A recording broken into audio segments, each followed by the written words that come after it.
It is spokesperson, 80 Bantay Bigas. Ma'am Cathy, good evening. You're live and exclusive in Bombo Radyo Luwag, ma'am.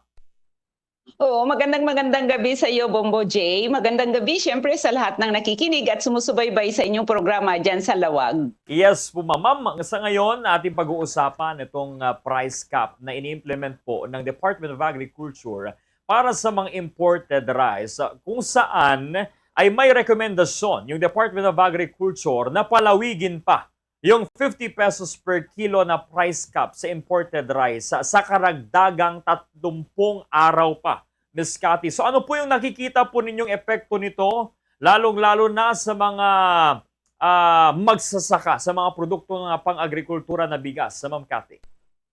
Oo, Bombo J, actually tama yung binanggit mo na i-extend ng 1 month itong price cap na 50 pesos sa mga imported na bigas at 53 pesos sa locally produced na bigas para sa amin, para sa mga magsasaka at syempre sa malawak na bilang ng mga consumers natin ay napakataas pa rin ito. I-compare mo dun sa subsidized price na 20 pesos per kilo na pinipilahan sa Kadiwa centers.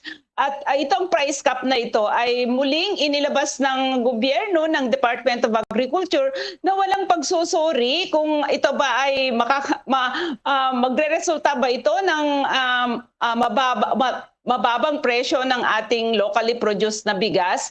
Mula nung naisabatas yung RA 11203, Bombo J, ay nakita na natin kung paano talaga hinawakan ng mga pribado yung presyo ng bigas sa palengke na kahit ang dami-daming executive orders na inilabas ng gobyernong Marcos ay hindi nito napababa yung presyo ng bigas sa palengke. At ito, price cap muli na kahit yung mga retailers natin ay nagsasabi na kung hindi lang sila makasuhan ng maaring makasuhan ng Department of Agriculture o matanggal yung kanilang permit, no, ay hindi sila magbebenta ng 50 pesos per kilo na imported na bigas. Dahil ayon mismo sa kanila ay napakataas yung pasa sa kanila na wala talaga silang kita dito sa tinakda ng gobyerno na 50 pesos per kilo na price cap. At wala itong saysay sa ating mga magsasaka yung 50 pesos per kilo na price cap ng imported na bigas dahil una napakataas ito at hindi rin naman nagresulta ng pagtaas ng presyo ng palay ng ating mga magsasaka dahil this past harvest season ay nabili sa mababang presyo yung palay ng ating mga magsasaka. Kahit nung panahon ng April ay meron 17 pesos per kilo na presyo ng bigas at hanggang May, at ang ginagamit ng mga traders ay yung napakataas na cost of transportation nung palay na nakukuha sa kanila. So yung krisis natin sa industriya sa langis dahil dun sa gera sa Middle East ay nagamit pa ng mga traders para higit baratin yung presyo ng palay ng ating mga magsasaka. So sabi natin kahit ilang price cap ang itatakda ng Department of Agriculture ay nananatiling napakataas ito sa malawak na bilang ng ating mga consumers given na nagtaasan na lahat ang presyo ng mga bilihin, ng transportasyon, ng mga serbisyo katulad ng kuryente, ng tubig. Kaya talaga naman sa panahon ng napakatinding krisis ay palagi ang pinakadulo ay yung pagtitipid ng mga kababayan natin dun sa budget para sa pagkain. Kaya kahit dalawang sakay sila, yung mga most vulnerable sector ay kahit dalawang sakay sila, makarating lang sa mga Kadiwa centers para makabili dun sa 20 pesos per kilo na kailangan pilahan, kailangan mag-online tawag mo dun, mag-o-online ka, gagamit ka ng QR code para ma-ensure na makabili ka dun sa 20 pesos per kilo. Ma'am Cathy, marami po yung nalilito na mga kababayan natin kasi yung inaasahan or yung pinangako po ng Marcos administration, benteng per kilo, 20 pesos per kilo na bigas na ito'y makaka-benefit sa mga Pilipino at lalong-lalo na rin sa mga magsasaka, Ma'am Cathy. Pero bakit po imported rice yung parang pinagtutuunan ng pansin ngayon ng Department of Agriculture? May epekto po ba ito upang matulungan yung mga lokal na producers ng bigas at mga consumers, Ma'am Cathy? Totoo yung binanggit mo, Bombo J, na ever since kapag tumaas ang presyo, yung napakataas na presyo ng bigas sa merkado, na yung pagtaas naman ng bigas sa merkado ay epekto yan ng RA 11203 dahil tinanggal ng gobyerno yung mandate niya na mag-regulate ng presyo ng bigas. Tinanggal niya yung karapatan niya na siya yung magtakda ng presyo ng bigas sa palengke sa pamamagitan ng dating meron subsidized price na presyo ng bigas sa palengke. Maalala natin, bago yung RA 11203 o yung Rice Liberalization Law, ay meron 25 pesos at saka 32 pesos, 27 pesos at saka 32 pesos sa palengke, na yan yung subsidized price ng gobyerno para hindi talagang magtaas yung presyo ng commercial rice sa palengke. At kapag meron pagpipilian ang ating mga kababayan na mas mura, ay talaga naman doon sila sa mura, kung kaya yung mura ay hihilain niya pababa yung napakataas na commercial presyo ng commercial rice, dahil kailangan din mabenta yung commercial rice. So tinanggal yan sa ilalim ng RA 11203, kaya mula nung 2019 ay talaga naman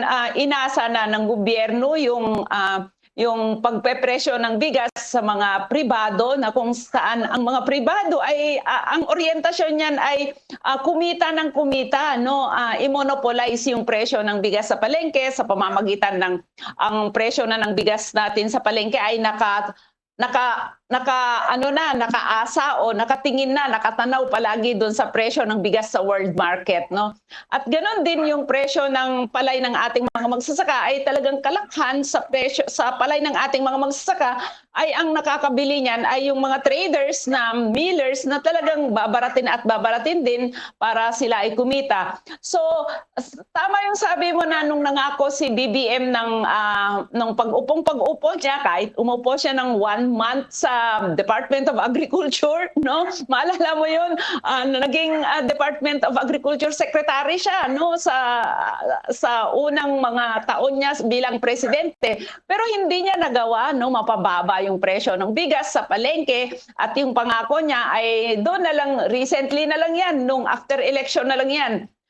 Naglabas siya ng bigas 20, meron na, at sa Kadiwa centers lang yung mga matatagpuan yung mga presyong ito. Kaya hangga't hindi na isa sa batas yung hangga't hindi naibabasura yung RA 11203, ay mananatiling magiging tuloy-tuloy yung pagtaas ng presyo ng bigas sa palengke, no? At ganoon din tuloy-tuloy yung pagbaba ng presyo ng palay na sa bukid, dahil ang ang nagtatakda doon sa presyo nito ay yung mga pribado, yung mga private traders, millers, importers, yung mga ganyan, at walang nagagawa yung gobyerno dahil sa ilalim ng RA 11203 ay bawal mangialam ang gobyerno sa presyohan ng bigas sa palengke.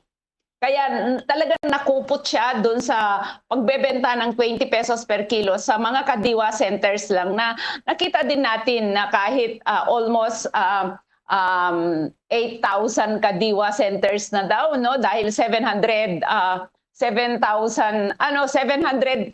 Kadiwa centers na ang meron nationwide, pero hindi niya napababa yung presyo ng bigas sa palengke, kung ano-ano na lang proposals, kung ano na lang programa ang ginagawa ng DA para kuno, may ginagawa sila, kaya may price cap, may blended na bigas, no? Yung blended na sabi nila ay ipaghalo yung 60% na imported at 40% na locally produced na bigas para daw makamura yung ating mga consumers. Pero hindi yun ang usapin. Ang usapin diyan hindi talaga napapababa. Wala talagang ilusyon ang gobyerno na mapababa yung presyo ng bigas hangga't hindi niya na ibabasura yung RA 11203. O di kaya sa gitna ng krisis, Bombo J, bakit hindi niya tanggalin yung section sa ilalim ng RA 12 RA Rice Liberalization Law o RA 12253, no?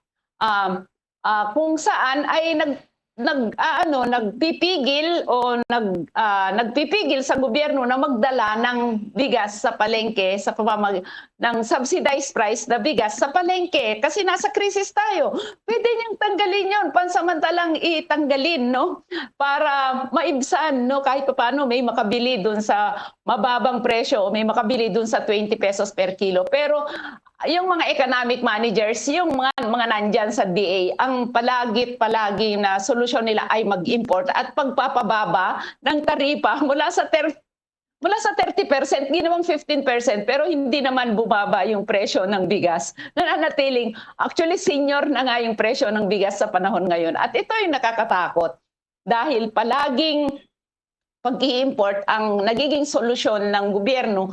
Hindi nila nakikita yung capacity ng ating mga magsasaka na kaya niyang likhain yung pangangailangan ng mamamayang Pilipino sa pamamagitan ng talagang pag-ensure ng gobyerno na tulungan yung ating mga magsasaka sa production subsidy, yung panawagan namin na 50,000 production subsidy sa 3 million farmers para ma-ensure na makapagtanim sila, hindi nila titipirin yung gagamitin nila sa pagsasaka, no?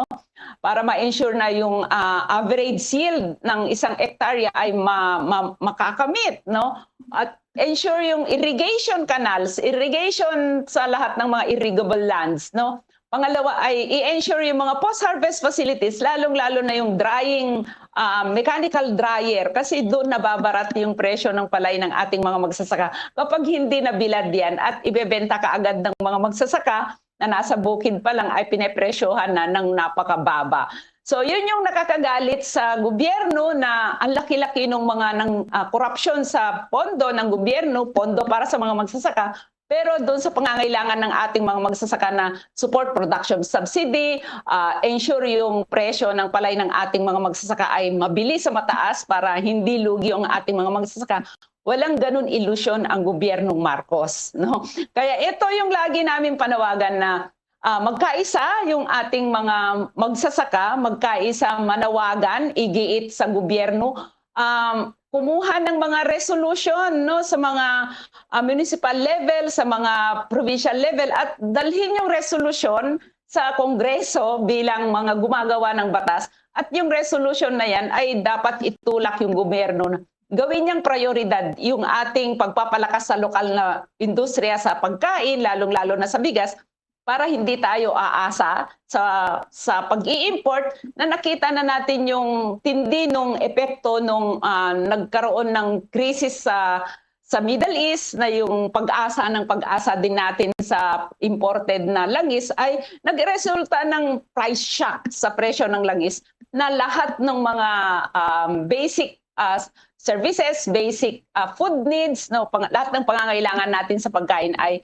tumaas ng todo dahil diyan sa epekto ng krisis sa Middle East na apektado ang mga magsasaka dahil yung kailangan nila sa langis, kailangan nila sa abono, kailangan nila sa pestisidyo ay imported galing sa Middle East. Kaya doble ang presyo ng abono, ang pestisidyo at ng krudo na ginagamit na ng ating mga magsasaka sa ngayong this coming planting season. Kaya makatarungan yung panawagan namin na hindi ayuda na 5,000 bagkus ay support production subsidy sa halagang 50,000 pesos per farmer.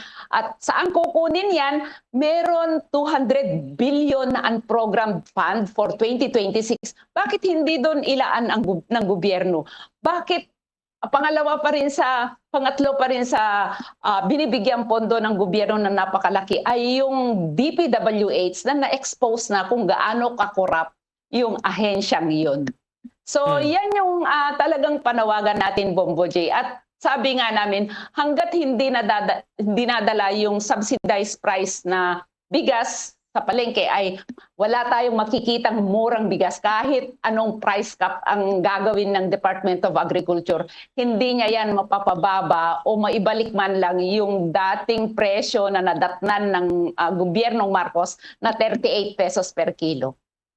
Yun nga. Yung nasabi mo, Ma'am Cathy, na pwede namang tanggalin ni Pangulong Bongbong Marcos Jr. dahil nasa krisis naman tayo, mukhang imposible, Ma'am Cathy, kasi yung tax pa lang sa petrolyo, no, na ipinapanawagan ng mga tao na tanggalin ng pamahalaan, hanggang ngayon wala pa ring sagot si Pangulong Bongbong Marcos Jr. But anyway, Ma'am Cathy, sa ngayon, based naman po sa datos ng Bantay Bigas, sa presyo po or price range ng imported at lokal po na bigas, patas po ba sa ngayon yung price range, Ma'am Cathy?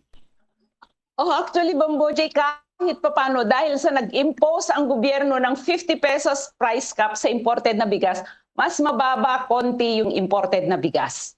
At ito yung napakasakit dahil dito sa todo-todong pag-asa ng gobyerno sa pag-i-import sa pagkain natin sa bigas ay talagang nase-set aside yung inaagawan ng palengke, inaagawan ng lugar ng imported na bigas, yung ating locally produced na bigas. Kung kaya talagang yung napakataas na presyo ng bigas natin ay epekto yan nung ang tawag mo dito nung pag-i-import ng gobyerno ng napakaraming imported na bigas na lampas-lampas dun sa deficit natin. Ang laki ng imported na bigas kasi sabi mo nga meron corruption, no? Yung buwis na nakokolekta, yung mga smuggling, yung mga hindi nagbabayad ng buwis ng mga importers ay wala naman napapanagot may napanagot ba yung mga hoarding na sa mga imported na bigas, yung pag-hoard na magtatakda ng di kaya magkakaroon ng artificial rice shortage, no, na konti ang dumating na imported, mahal ang imported na bigas sa world market kaya ang taas-taas ng bigas natin. Pero sa realidad, mahigit mga 42, 40 yung landed cost ng imported na bigas na kung tutuusin ay hindi dapat aabot ng 50 pesos per kilo ang pinakamababang imported na bigas. So ang dami-daming anomalya sa pag-i-import kung kaya gustong-gusto ng DA yung mag-import kahit meron tayo karne, gulay, lahat ini-import dahil may pera sa importasyon. At ang kawawa ay yung mga producers natin, no, na nase-set aside na nababarat yung kanilang mga produkto, isda, gulay, bigas ay palay dahil sasabihin ng mga importers na maraming stock. Maraming stock na imported na bigas. Kaya stock buying kami ngayon. Kaya ganito lang ang presyo namin sa palay nyo. Pero pagdating sa palengke ay napakataas pa rin yung presyo ng bigas na talaga naman para sa mga nanay ay tumataas o humahaba yung oras nila sa pamamalengke dahil ikot sila ng ikot sa palengke para maghanap ng mababa kahit piso doon sa presyo ng bigas na nakikita nila doon sa mga bungad ng palengke. Ma'am Cathy, isa sa mga nasabi nyo, nabanggit po ninyo, ma'am, is imbes na 5,000 na kakarampot na ibinibigay sa mga magsasaka sa ating bansa, ay may mga away naman, like for example, pagbibigay ng subsidiya na like umaabot sa 50,000 pesos. Yun po yung isa sa mga patuloy ko ring idinidiscuss sa mga kakailian natin dito sa Ilocos Norte, na yung 5,000, 3,000, 2,000 ay hindi talaga nakakatulong at ito'y pampalubag loob lamang. Pero yung sad reality kasi, Ma'am Cathy, marami kasi yung natutuwa 1,000 pesos lang yung naibibigay, 2,000, 3,000, tuwang-tuwa na sila at labis na yung pasasalamat nila sa gobyerno, Ma'am Cathy. Isa po ba sa mga nakikita nyong epekto nito ay dahil sa marami yung mga nasa farming o sa agricultural industry na mahihirap, Ma'am Cathy?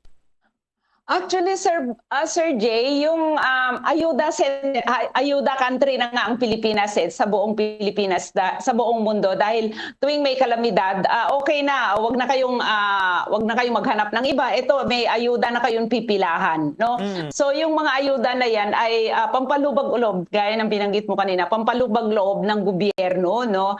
Pero sa mga magsasaka, actually, hindi nga lahat ng mga magsasaka nabibigyan dun sa ayuda. Alam nyo ba na yung 10 billion na presidential fund na ilalaan para sa ayuda kuno ng ating mga magsasaka ay dinivide yan sa ilang 14,000 mga magsasaka, umaabot lang ng 200 2,350 per magsasaka, kulang pa sa isang bag ng fertilizer. Dahil ang isang bag ng fertilizer na ngayon is 3,000 pesos, no? 3,000 pesos. Kaya nga sabi ng mga magsasaka, Bombo J, no, hindi kami pipila sa ayuda, pero kailangan kontrolin mo yung presyo ng gamit natin sa produksyon, katulad ng abono. Ibalik mo doon sa presyo bago ang gera sa Middle East. Ibalik mo sa presyo yung binhi. Pangalawa, i-ensure mo na kontrolin din yung presyo ng langis dahil gumagamit kami ng langis. At higit sa lahat, kailangan mag-invest ka sa production ng ating mga magsasaka. Hindi yung ayuda. Dahil ang tagal-tagal mo nang nag-aayuda, pero anong nangyayari? Lumalaki lang yung ating importasyon dahil talaga naman lumiliit ang production ng ating mga magsasaka dahil hindi nila kaya yung napakataas ng production cost na umaabot na ng 60,000 at tumaas pa yung mga abono at pestisidyo, ay tiyak aabot na ng 80 to 85,000 pesos per hectare. So lahat yan, yung mga ayuda-ayuda na yan. At matagal na tayong nangangampanya, Bombo J, na meron pa tayong mga proposed bill sa Senado, sa Kongreso, na sa pamamagitan ng Makabayan Block sa Kongreso ay yung support production subsidy na 50,000 pesos per farmer, no? Sa 3 million farmers, rice farmers, ay at least 150 billion pesos ang magagamit dun sa 200 billion na unprogrammed fund for 2026. So gasino lang naman yan kung talagang gusto ng gobyerno ibigay sa ating mga magsasaka na magre-resulta naman ng pagbaba ng cost of production and at the same time pagtaas ng yield ng ating mga magsasaka at magre-resulta yan ng pagbaba din ng presyo ng bigas dahil sinubsidize mo yung production cost ng ating mga magsasaka. 'Di ba? Pero anong ginagawa ng gobyerno? Nakakagalit lang dahil kahit yung bilyon-bilyong pondo na nakorap ay wala pa rin napapanagot. No? Totoo, Ma'am Cathy. Talagang ang tagal nang pinapanawagan, ang tagal ng problema, pero hanggang sa ngayon ay kumbaga lumang problema pa rin yung nararanasan ng Oo. ating bansa. Pero mabalik tayo, ma'am, doon po sa 50 pesos per kilo na price cap na itinakda po sa imported rice. Sa inyo pong pananaw, sapat po ba yung price monitoring efforts ng pamahalaan para maiwasan yung overpricing o manipulasyon ng presyo? Kasi alam naman po natin, sinabi ng Department of Agriculture, itinakda po nila yung price cap upang kumbaga tuldukan yung overpricing saka manipulation. So sa tingin po ninyo, may sapat po ba? Kaya ba nilang i-monitor lahat ng lupalop ng ating bansa upang sa gayon ay masabi na walang overpricing at manipulation, Ma'am Kat? Actually, hindi nila kaya yun, Bombo J, no? At isang patunay na mismo yung gobyerno, DA, ay pumupunta sa mga palengke at marami siyang nakikita, no? Kaharap yung mga media na bakit wala kayong 50 pesos per kilo na bigas na meron itinakda yung gobyerno, meron siyang batas, no? Yung ganyan. Ang sabi ng mga retailers, Bombo J, hindi kami magbebenta kasi lugi kami. Kaharap yan ng ni Secretary Laurel Chu, kaharap ng media at ini-expose yan. Ibig lang sabihin, yung pagtatakda niya ng price cap ay hindi pinag-isipan. hindi gumawa ng data gathering. Hindi niya sinuri yung totoong presyo na ibinigay niya. So at the same time, sabi niya may makakasuhan dahil hindi nagbebenta ng 50 pesos per kilo, pero walang nakakasuhan, no? Bakit sila yung kakasuhan? Bakit hindi yung mga importer? Bakit hindi yung mga miller na siyang nagbebenta ng napakataas ng presyo ng bigas? Bakit doon ka sa mga retailer na sabi mismo ng retailer, makapiso lang kami sa 1 kilo, masaya na kami. Yung ganyan. At ayaw namin ng mahal na mahal kasi ramdam namin yung mga kalagayan ng ating mga consumers. Pangalawa, ayaw namin ma-stock ang aming binebentang bigas. So, at walang nakakasuhan kasi walang doon sa pag-investigate ng Department of Agriculture ay hindi niya pwedeng kasuhan dahil wala din naman siyang naibebentang mura na bigas sa palengke. So Okay. hanggang ngayon, hindi nagpapatuloy yung ganyan sistema, no? Na puro investigation, puro press releases, pero pagdating sa palengke, pagdating dun sa real na totoong kalagayan ng ating mga consumers ay hindi talaga nila kaya yung 50 pesos per kilo na itinakdang price cap sa presyo ng imported na bigas. Pero Ma'am Cathy, sabi ng Department of Agriculture, yung ginawa po nila daw na extension ng price cap na 50 pesos sa mga imported price ay para magkaroon ng fighting chance ang lokal na bigas, Ma'am Cathy.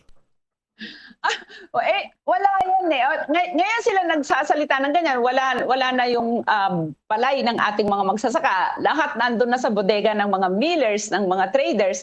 Tapos kapag dating naman ng anihan, no, alam naman nila na napakababa yung presyo ng palay ng ating mga magsasaka. Wala naman silang hinuhuli, wala naman silang magawa dahil napakaliit yung volume na nabibili niya.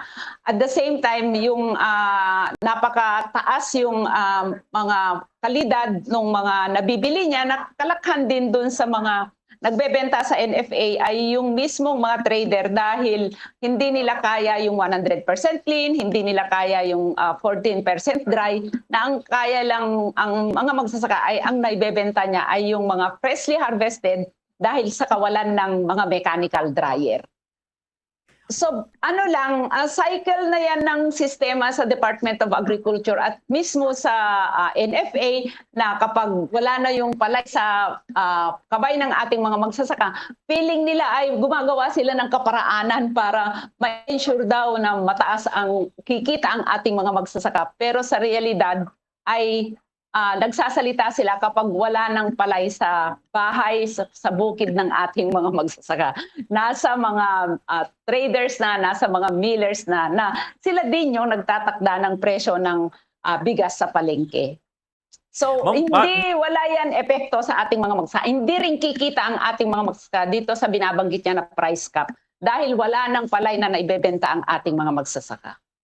Ma'am Cathy, kung titignan po natin yung kalendaryo natin, papalapit na naman pong magtapos yung buwan ng Hunyo at papunta na po tayo sa buwan ng Hulyo kung saan gaganapin yung State of the Nation Address ni Pangulong Bongbong Marcos Jr. So sa tingin po ninyo, sa isang taon na namang nakalipas sa napag-upo niya bilang presidente, ano po yung inaasahan yung kumbaga magiging magandang report na natapos ng Marcos administration sa nakalipas na naman na isang taon? O ano po yung gusto nyong marinig mula po sa kanya na report patungkol po sa agrikultura, Ma'am Cathy?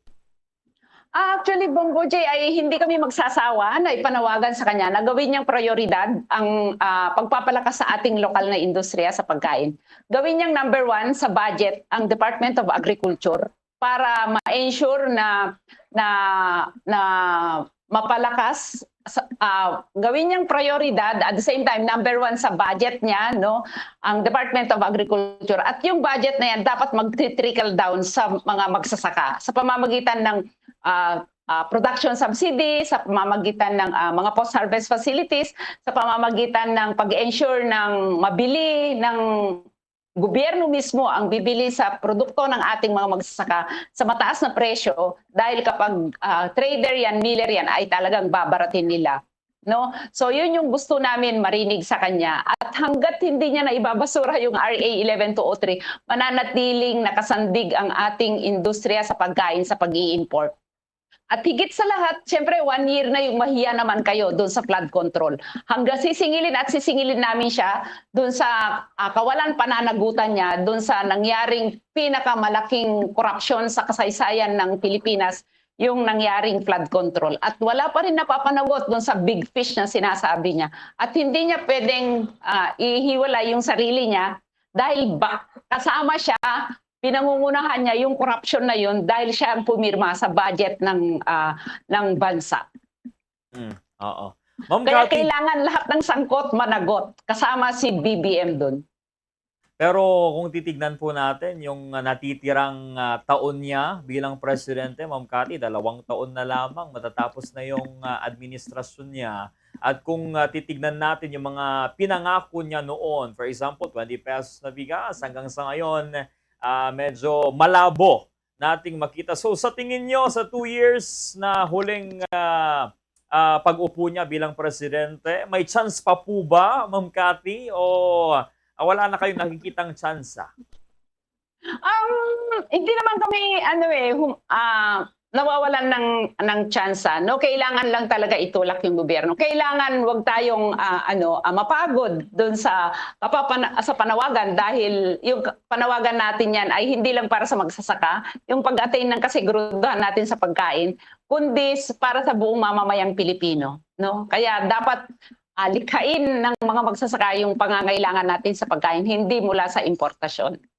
Okay, Ma'am Cathy, maraming salamat sa oras po na ibinahagi po ninyo sa Bombo Radyo Lawag, ma'am. Maraming salamat at mabuhay ang inyong programa.